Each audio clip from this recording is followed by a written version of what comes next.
نحمده ونصلي على رسوله الكريم اما بعد فاعوذ بالله من الشيطان الرجيم بسم الله الرحمن الرحيم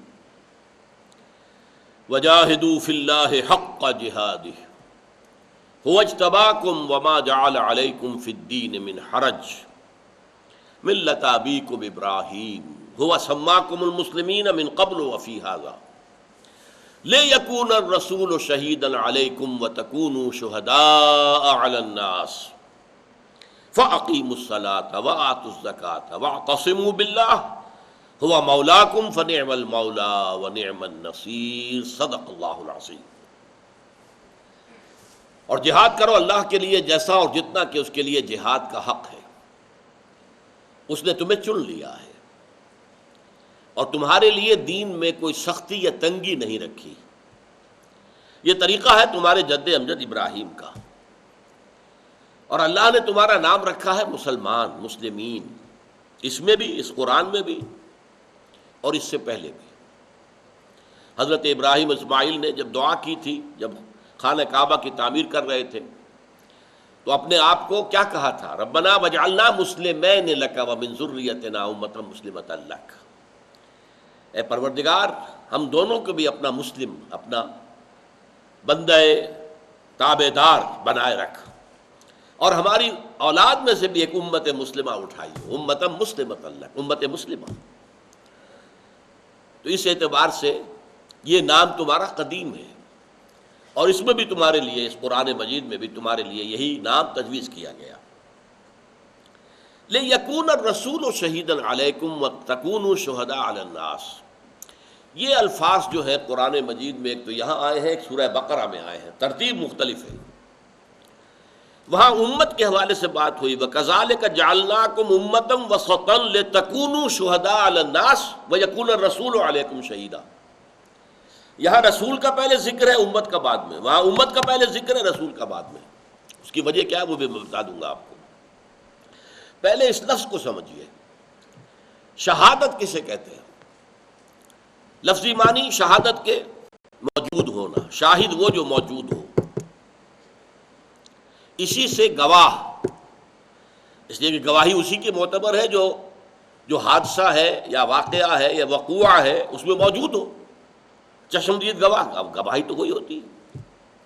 اور اس کے ایک معنی مددگار بھی ہے، آپ کا بہترین بہی خواہ ہے، رشتہ دار ہے، عزیز ہے، محب ہے، محبت کرنے والا ہے، لیکن وہ موقع پر موجود ہی نہیں ہے تو آپ کی مدد کیسے کرے گا؟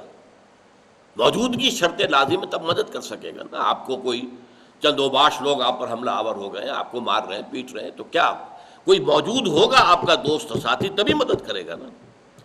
تو اصل معنی موجودگی، شاہد، لیکن گواہ، اس لیے کہ جو موجود ہوتا ہے اسی کی گواہی معتبر ہے۔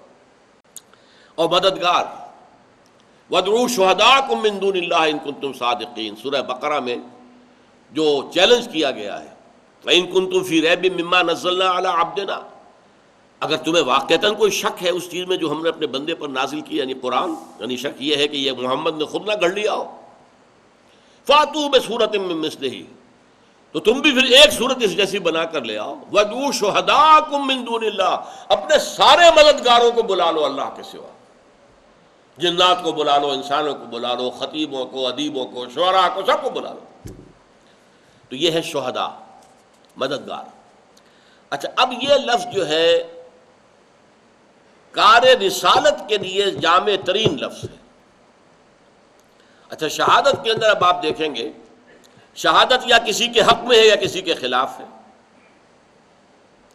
ایک مقدمے میں آپ گواہ ہیں تو یا تو مدعی کے حق میں آپ گواہی دے رہے ہیں تو ظاہر بات ہے مدعا علیہ کے خلاف جائے گی، یا مدعا علیہ کے حق میں گواہی دے رہے ہیں تو مدعی کے خلاف جائے گی۔ تو لا محالہ۔ اب اس میں کیا ہوتا ہے قرآن مجید میں، اگر لام کے ساتھ آئے تو کسی کے حق میں گواہی دینا، شہیدہ لہو، اس نے اس کے حق میں گواہی دی۔ علیہ کے ساتھ آئے تو کسی کے خلاف گواہی دینا، شہیدہ علیہ ہے، اس نے اس کے خلاف گواہی دی۔ چنانچہ سورہ عامیمہ سجدہ کے اندر فرمایا گیا ہے کہ قیامت کے دن انسانوں کے اپنے ہاتھ پاؤں، ان کی اپنی کھالیں انسانوں کے خلاف گواہی دیں گے۔ اس وقت انسان چیخ اٹھیں گے قالوا لما شہدتم علینا، تم تو ہمارے جسم کے حصے، میرا ہاتھ، میرا پاؤں، میری آنکھ، اے اللہ اس نے بدبخت نے مجھے یعنی آنکھ کو اس کے حوالے کیا تھا، اور یہ نامحرموں کو دیکھتا رہا، لذت لیتا رہا، آنکھوں سے گناہ کرتا رہا، آنکھوں کا زنا اس کو کہا حضور نے۔ الزنا ذو العین، ایک زنا جو ہے آنکھ کا زنا بھی ہے، نامحرم کو دیکھ کر لذت لینا، یہ بھی زنا۔ تو ہماری آنکھیں ہمارے خلاف گواہی دیں گی۔ تو وہاں آتا ہے ہم وہ سب کہیں گے لما شہدتم علینا، تم نے ہمارے خلاف گواہی کیوں دی؟ قالوا، تمہارے اعضاء کہیں گے انطقنا اللہ الذی انطق کل شیء، آج ہمیں بھی اس اللہ نے گویائی کی قوت عطا کر دی ہے جس نے ہر ایک شے کو گویائی کی قوت عطا کی ہے۔ تو شہدہ یشہدو، گواہی دینا، لے حق میں، علی خلاف۔ اب دیکھیے نبی اور رسول جب آتا ہے وہ اللہ کے حق میں گواہی دیتا ہے۔ اللہ ایک ہے، اللہ ہر ذوف سے، ہر احتیاج سے، ہر کمزوری سے پاک ہے، اعلیٰ ہے، منزہ ہے، عرفہ ہے، گواہی دے رہا ہے نا۔ پھر وہ اپنے زبان سے گواہی دیتا ہے، اللہ نے یہ فرمایا ہے، اللہ نے یہ فرمایا، اللہ نے یہ حکم دیا۔ اپنے عمل سے گواہی دیتا ہے، ان تمام اعمال و احکام کے اوپر عمل کر کے دکھاتا ہے۔ یہ سارا عمل جو ہے اللہ کے لیے گواہی ہے، اللہ کے حق میں گواہی ہے، اللہ کے لیے گواہی دی جا رہی ہے۔ جن پر گواہی دی گئی ہے، اب قیامت کے دن یہ گواہی ان کے خلاف پڑے گی کہ اللہ تعالیٰ جو ہے جب قوموں کا حساب کتاب ہوگا تو پہلے نبیوں کو کھڑا کریں گے، رسولوں کو، تم تک ہمارا جو پیغام آیا تھا تم نے پہنچا دیا تھا کہ نہیں؟ پروردگار ہم نے پہنچا دیا تھا۔ اب پوچھیں گے لوگوں سے کہ تم نے کیا کیا؟ فرض کیجئے کہ رسول نہیں آئے تو کہہ سکتے ہیں اللہ ہمیں تو کسی نے بتایا ہی نہیں، کچھ پہنچایا ہی نہیں، محاسبہ کس بات کا؟ ہمیں کسی نے بتایا نہیں، نماز پڑھنی فرض ہے، نہ نماز پڑھ کے دکھائی، تو نماز نہ پڑھنے کا ہم سے محاسبہ کیسے؟ ہمیں کسی نے بتایا نہیں کہ شراب جو ہے وہ حرام ہے، تو ہمیں کیسے پکڑا جائے گا شراب پینے پر؟ یہ عذر جو ہے ختم کرنے کے لیے نبی گواہی دیتے ہیں اپنی زبان سے، اپنے عمل سے، اللہ کے دین کے حق میں گواہی دیتے ہیں، جو گواہی لوگوں کو خلاف پڑے گی قیامت کے دن۔ دیکھو ہم نے تمہیں بتا دیا تھا، تم یہ نہیں کہہ سکتے، یو کانٹ پلیڈ اگنورنس، تم یہ نہیں کہہ سکتے کہ تمہیں معلوم نہیں تھا، تم نے جو کچھ کیا ہے علم کے بعد کیا ہے۔ یہ ہے رسالت کا مقصد، اور قیامت کے دن اس طریقے سے گواہی دینی ہوگی تمام انبیاء کو۔ یہی وجہ ہے، دیکھیے ایک واقعہ حضور کی سیرت کا بڑا پیارا ہے۔ حضرت عبداللہ ابن مسعود سے حضور فرمائش کرتے مجھے قرآن سناؤ، وہ جھجکے، حضور آپ کو سناؤں، آپ پر تو نازل ہوا ہے قرآن؟ فرمایا ہاں، لیکن یہ کہ مجھے کسی اور سے سن کر کچھ اور حظ حاصل ہوتا ہے۔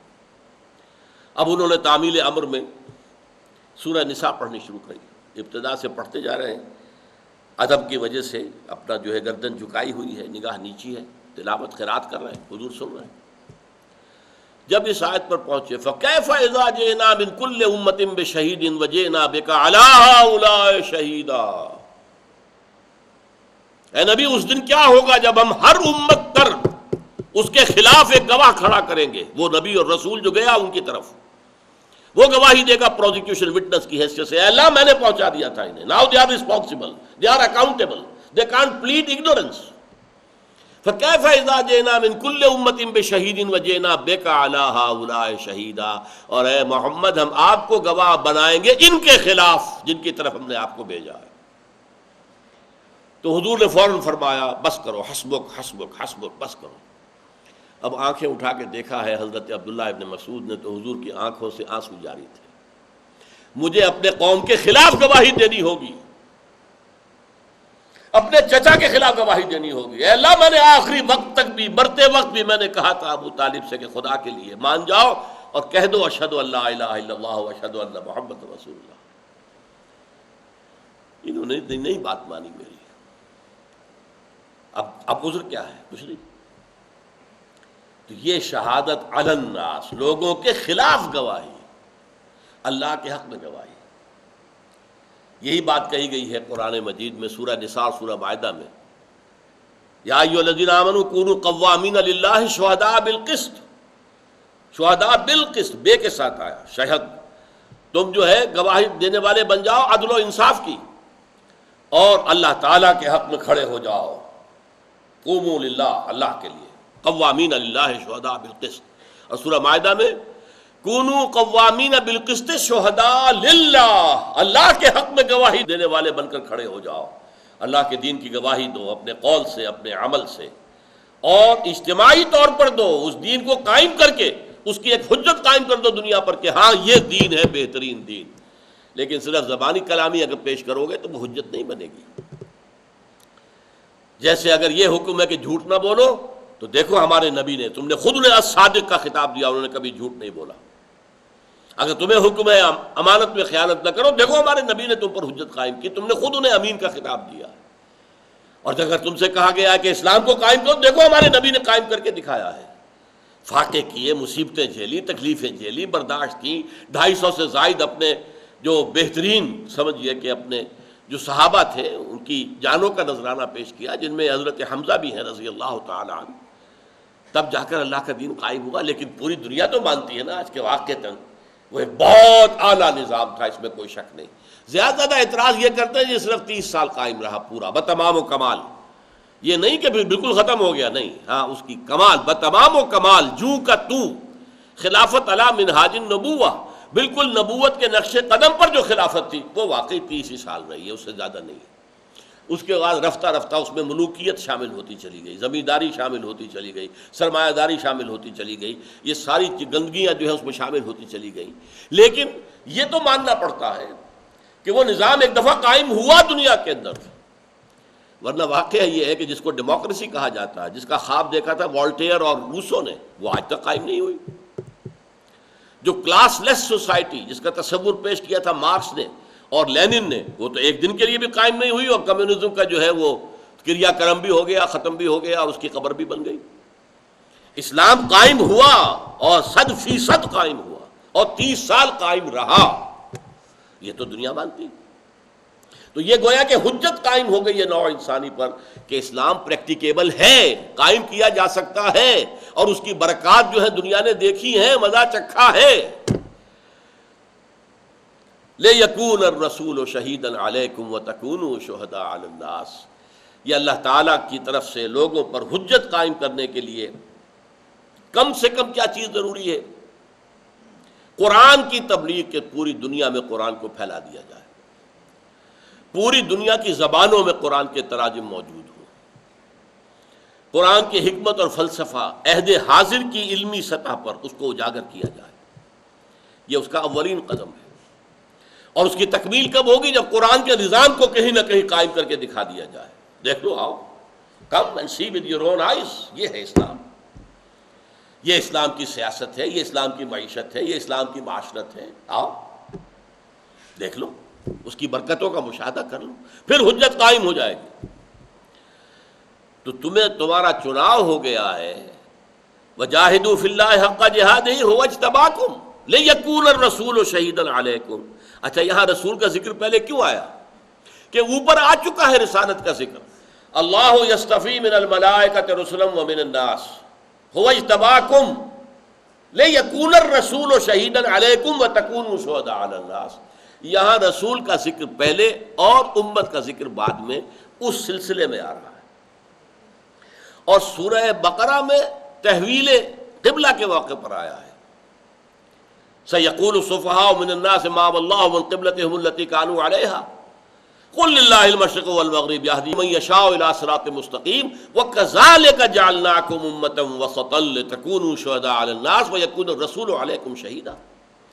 یہ تحویل قبلہ تو ایک علامت ہے کہ امت سابقہ بنی اسرائیل جن کا قبلہ تھا بیت المقدس، ان کا دور ختم، وہ معزول، اور ایک امت نئی بن گئی ہے، امت محمد، اس کو اب اس کا نسب ہو گیا ہے، اب اس مقام پر اللہ کے نمائندے کی حیثیت سے دنیا میں اب امت محمد ہوگی جس کا قبلہ مکہ مکرمہ ہے۔ اور یہ تمہیں امت کیوں بنایا گیا؟ وہ اس لیے بنایا گیا، وَكَذَٰلِكَ جَعَلْنَاكُمْ أُمَّةً وَسَطًا لِّتَكُونُوا شُهَدَاءَ عَلَى النَّاسِ، چونکہ یہاں پر تحویل قبلہ جو علامت تھی کہ یہ در حقیقت جیسے کہ تاج پوشی کی رسم ہوتی ہے، ایک بادشاہ فوت ہو گیا، بیٹا جو ہے اس کی جگہ آ رہا، اس کی تاج پوشی ہوتی ہے، اس طریقے سے سابقہ امت کا دور ختم، ایک نئی امت محمد سامنے آ گئی ہے، اور اس کی تاج پوشی ہوئی ہے کہ اب قبلہ جو ہے وہ شمال کی بجائے جنوب کی طرف رخ کر دیا گیا، بیت المقدس کی وہ حیثیت ختم، اب یہ بیت اللہ جو ہے اس حرم کعبہ کے اندر ہے۔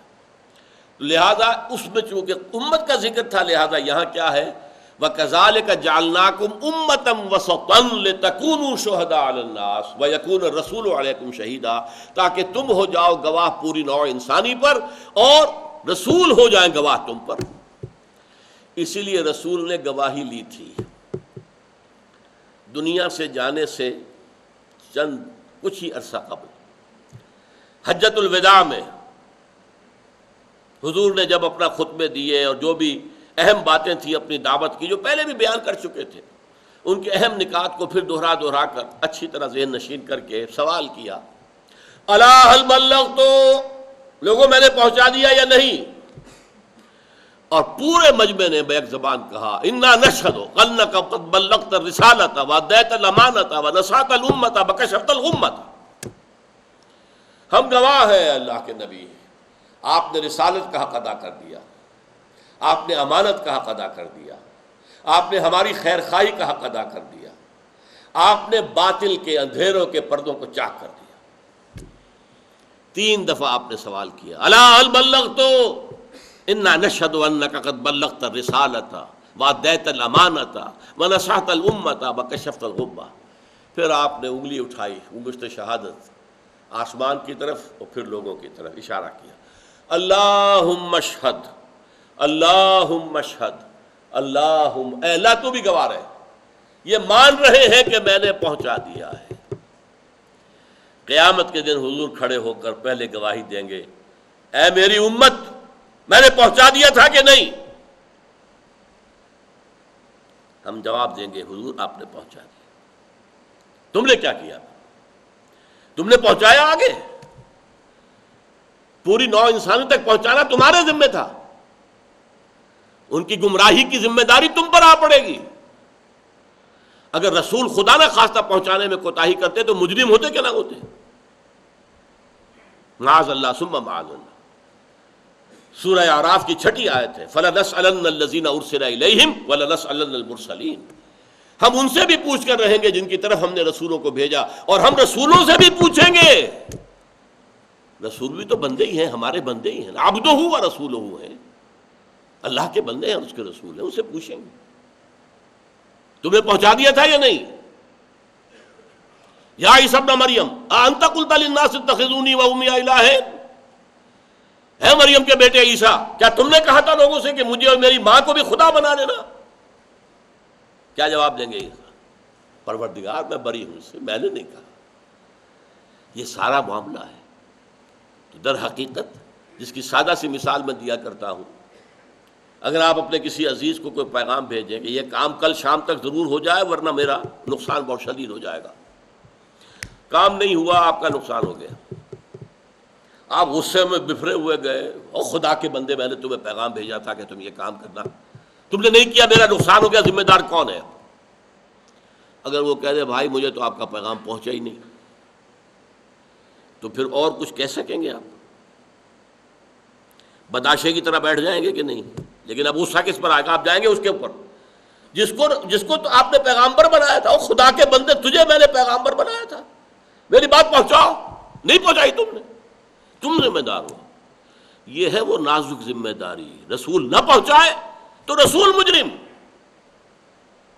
یا ایھا الرسول بلغ ما انزل الیک من ربک وان لم تفعل فما بلغت رسالتہ، اے رسول پہنچا دو جو کچھ نازل کیا گیا ہے تم پر تمہارے اللہ کی طرف سے، اگر نہیں کرو گے تو پھر رسالت کا حق ادا نہیں ہوگا، پکڑے جاؤ گے اللہ کے ہاں۔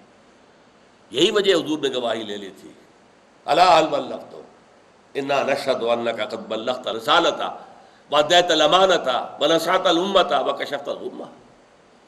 یہ ہے لیکون الرسول شہیدا علیکم وتکونوا شہداء علی الناس۔ اب آخری جملہ جو ہے وہ جو میں نے 4 سیڑھیاں بتائی تھی، اگر یہاں تک بات سمجھ میں آ گئی، اب شروع کہاں سے ہوگا؟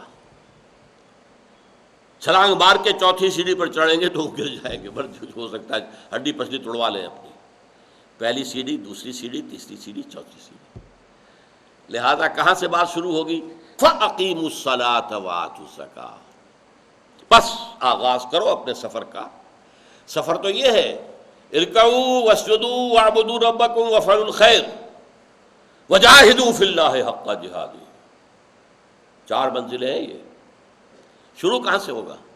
وہ جو نماز کا ذکر تھا، رکوع اور سجود، اور بس شروع کرو۔ یہ گویا کہ معنی دے رہا ہے کہ اب آپ نے اگر بات سمجھ لی ہے تو سمجھنے کا فائدہ کیا اگر اس پر عمل شروع نہ ہو؟ شروع کرو، پہلی سیڑھی پر قدم رکھ دو، اور پہلی سیڑھی میں نے آپ کو بتایا تھا ارکان اسلام۔ فَأَقِيمُوا الصَّلَاةَ وَآتُوا الزَّكَاةَ، پہلا کام یہ ہے، اس میں آپ شامل سمجھیے روزے کو بھی اور حج کو بھی۔ فَأَقِيمُوا الصَّلَاةَ وَآتُوا الزَّكَاةَ، فَأَقِيمُوا الصَّلَاةَ وَآتُوا الزَّكَاةَ وَاعْتَصِمُوا بِاللَّهِ۔ اور اگلی جو منزلیں ہیں جو بڑی کٹھن ہیں، وہ تو سیرت النبی کا مطالعہ کرے تو معلوم ہوتا ہے نا، کتنی کٹھن منزلیں ہیں، کیسی کیسی سختیوں سے سابقہ پیش آیا ہے، کیسی کیسی تکلیفیں جھیلنی پڑی ہیں۔ اگلی منزلوں کے لیے فَاعْتَصِمُوا بِاللَّهِ، اللہ کے دامن سے چمٹ جاؤ۔ اعتصام کسے کہتے ہیں؟ عصمت کسے کہتے ہیں؟ حفاظت کو۔ اعتصام حفاظت حاصل کرنا۔ جیسے آپ دیکھتے ہیں بچے کو کوئی کسی سے طرف سے اندیشہ ہوا، دوڑتا ہے ماں کی گود میں جا کے چمٹ جاتا ہے۔ وہ یہ سمجھتا ہے کہ میں قلعے میں آ گیا، ماں کی گود میں پہنچ گیا، ماں کے سینے سے چمٹ گیا تو گویا کہ قلعے میں آ گیا۔ یہ تو ہو سکتا ہے کوئی خونخوار درندہ، کوئی سکھ ہو، کوئی اور ہو، جو اسے ماں کی گود سے گھسیٹ کر نکالے اور اچھالے اور کسی نیزے میں پرو دے، لیکن وہ ماں کی گود میں جا کر اپنے آپ کو سمجھتا ہے کہ میں قلعے میں آ گیا۔ بالکل یہی کیفیت، چمٹ جاؤ اللہ کے ساتھ، اللہ کے ساتھ لگے رہو گے، جڑے رہو گے، وابستہ رہو گے۔ اور پھر یہ بات کھول دی گئی سورہ آل عمران میں، وَاعْتَصِمُوا بِحَبْلِ اللَّهِ، اللہ کے دامن سے کیسے وابستہ ہوگے؟ اللہ کی ایک رسی ہے، وہ قرآن ہے۔ القرآن و حبل اللہ المتین، یہ اللہ کی رسی ہے، بڑی مضبوط رسی ہے، اور یہ آسمان و زمین کے درمیان تنی ہوئی ہے۔ الممدود بین السماء والارض واعتصموا باللہ۔ پہلا قدم، پہلا تو ارادہ ہے کہ اب چلنا ہے، اسی سفر پر چلنا ہے، یہی کام کرنا ہے۔ ارکعوا واسجدوا واعبدوا ربکم وافعلوا الخیر وجاہدوا فی اللہ حق جہادہ، یہ کرنا ہے، طے کر لو۔ اور طے کرنے کے بعد پہلا قدم رکھو نماز اور زکوٰۃ، اس کی پابندی۔ اور اگلے مراحل کے لیے چڑھنا ہے نا، چڑھائی ہے، مشکل اس میں مراحل آئیں گے، اس میں بہت سے معاملات جو ہیں بڑے کٹھن آئیں گے، مراحل آئیں گے، تو اس کے لیے اللہ کے دامن سے چمٹ جاؤ۔ واعتصموا باللہ یعنی واعتصموا بحبل اللہ۔ اس کی ایک بہترین وضاحت کی تھی ایک مرتبہ حضور نے۔ آپ حجرے سے برآمد ہوئے تو آپ نے دیکھا کہ مسجد نبوی کے ایک کونے میں کچھ صحابہ بیٹھے ہیں اور قرآن کا مذاکرہ کر رہے ہیں ایک دوسرے کے ساتھ۔ آپ کے چہرے پر بشاشت کے آثار، خوشی کے آثار ظاہر ہوئے۔ آپ چلتے ہوئے آئے، پہلے ایک سوال کیا، بڑا پیارا سوال، الستم تشہدون ان لا الہ الا اللہ وانا رسول اللہ وان ھذا القرآن جاء من عند اللہ۔ کیا آپ لوگ اس کی گواہی نہیں دیتے کہ اللہ کے سوا کوئی معبود نہیں اور میں اللہ کا رسول ہوں اور یہ قرآن اللہ کے پاس سے آیا؟ صحابہ کا جواب کیا ہو سکتا تھا؟ بلا یا رسول اللہ، حضور کیوں نہیں، ہم لازماً گواہی دیتے، لا الہ الا اللہ وانک رسول اللہ وان ھذا القرآن جاء من عند اللہ۔ اب آپ نے فرمایا فاستبشروا، تو خوشیاں مناؤ، فإن ھذا القرآن طرفہ بأیدیکم وطرفہ بید اللہ۔ یہ قرآن ایک ایسی رسی ہے کہ جس کا ایک سرا تمہارے ہاتھ میں ہے اور ایک سرا اللہ کے ہاتھ میں، مضبوطی سے تھام۔ اور اس کی جو ایک بہترین مثال میں دیا کرتا ہوں، فرض کیجئے کسی بحری جہاز کے عرصے پر کوئی کھڑا ہوا تھا، کوئی دھکا لگا یا ہچکولا ایسا آیا، گر گیا، اسے تیرنا بھی نہیں آتا، جان پہ بنی ہوئی ہے کہ نہیں؟ اگر اس کا ہاتھ کسی کنڈے پر پڑ گیا، جہاز کے اندر آپ کو معلوم کنڈے لگے ہوئے ہوتے ہیں، وہ کنڈے کو چھوڑے گا کبھی؟ اس لیے کہ اس کنڈے کے ساتھ اس کی زندگی وابستہ ہے، زندگی وابستہ ہے۔ چاہے کوئی مچھلی آئے اور اس کا پاؤں جو ہے وہ کاٹ کے لے جائے. کوئی شارک مچھلی آ گئی دانتوں کے ساتھ، اس نے وہ پاؤں جانے دے گا، کنڈے کو نہیں چھوڑے گا، اس لیے کہ کنڈے کے ساتھ جان ہے، اور جان ہے تو جہان ہے. ایک پاؤں جاتا جائے، لیکن یہ کہ میں کنڈا نہیں چھوڑوں گا. یہ کنڈا ہے حبل اللہ، اللہ کی مضبوط رسی، اس کو مت چھوڑو. دوسرے ہاتھ سے ادھر ادھر جو بھی ہے ہاتھ مارنا ہے مارو، لیکن اس کو پکڑے رکھو. واعتصموا بحبل اللہ جميعا ولا تفرقوا واعتصموا باللہ هو مولاکم، وہی تمہارا پشت پناہ ہے، حامی ہے. فنعم المولا، کیا ہی اچھا ہے پشت پناہ اور حامی. ونعم النصیر، کیا ہی اچھا ہے مددگار، اس کی مدد کے وعدے ہیں. وَلَيَنْصُرَنَّ اللَّهُ مَن يَنْصُرُهُ إِنَّ اللَّهَ لَقَوِيٌّ عَزِيزٌ. اسی سورہ حج میں یہ آیت آئی ہے درمیان میں. لازماً اللہ مدد کرے گا اس کی جو اس کی مدد کریں گے. وَلَيَنْصُرَنَّ اللَّهُ مَن يَنْصُرُهُ إِنَّ اللَّهَ لَقَوِيٌّ عَزِيزٌ.